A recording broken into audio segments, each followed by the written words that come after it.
What makes cinnamon rolls so gooey? Is it the soft, pillowy dough, the rich, melty filling, or maybe it's that sweet icing that melts into every single layer? Turns out, it's everything. I went down a rabbit hole looking through recipes online to find out how to make the absolute gooeyest cinnamon rolls possible. And what I found out wasn't just one simple trick. It's 4 different components: the dough, filling, baking method, and icing. So let me walk you through how to make the absolute gooeyest cinnamon rolls possible. It all starts with the dough. I went with King Arthur's perfectly pillowy cinnamon roll recipe because it uses something called Tangzhong, which is perfect for these cinnamon rolls. Here's how it works. You combine milk and flour in a pot over medium heat. Then whisk it constantly until it thickens into this pudding-like paste. This is your Tangzhong. What this does is allow the flour to absorb more liquid than normal, which means your dough stays softer and fluffier for longer. Once that's done, add it to your mixing bowl with cold milk, bread flour, salt,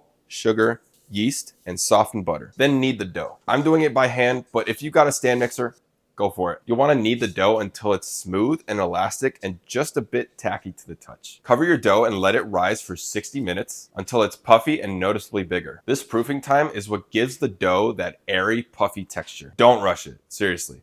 Just set a timer and walk away. While the dough's rising, let's talk about the filling, because honestly, that's kind of the whole point of cinnamon rolls. I wanted to go for a really sticky and gooey interior, so I actually took advice from this Reddit user here, who suggested melting dark brown sugar with butter in a pot. And let me tell you, it works. Here's why. Dark brown sugar has a higher molasses content than light brown sugar, which not only adds a deeper flavor, but also contributes to that sticky, gooey texture that I'm after. By melting it with butter on the stove, you're fully incorporating the two together. In a pot, combine dark brown sugar with butter and cinnamon over medium heat. Stir it constantly until it starts to bubble. Once that happens, take it off the heat and let it cool. And as it cools down, it'll turn into this wet sand texture that you're after. Now, back to the dough. After it's risen, it's time to roll it out. Lightly flour your work surface and press the dough into a rectangle. About a 12 by 10 inch rectangle works perfectly. It should come out to about half an inch thick. You can use this patting motion and stretch out the corners to get that rectangular shape. Don't stress about perfection, but try to get it as even as you can. Now spread the filling all over the dough. Make sure you get good coverage with this. I recommend leaving about a ½ inch strip along one of the edges. This will help you seal the roll later. Now here's my tip with rolling cinnamon rolls. Roll the dough snug but not tight. Kind of like you're rolling a yoga mat. You want the dough to be secure, but give it enough room to expand later on. Once it's rolled,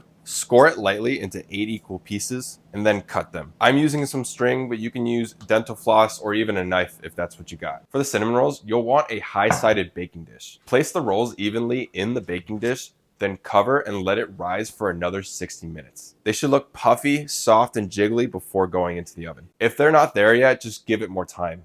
Patience is important with these. Okay, so your rolls are looking proofed and wonderful. It's time to bake them. Preheat your oven to 375 degrees. But before you bake them, we're gonna use one simple trick that I found online to make them even gooier.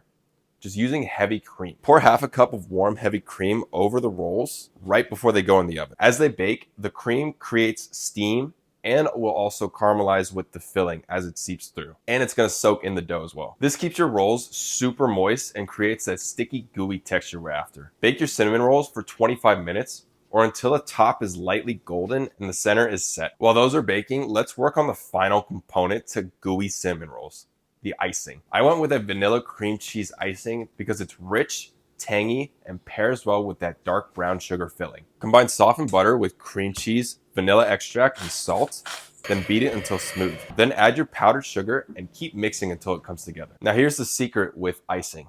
The timing matters. As soon as your rolls come out of the oven, they're gonna be hot. That's when you wanna spread your icing on top. I'm using a piping bag here, but you can also use a spatula or a knife. The heat from the rolls will melt the icing slightly so it soaks into those nooks and crannies, adding one more layer to the gooey cinnamon rolls.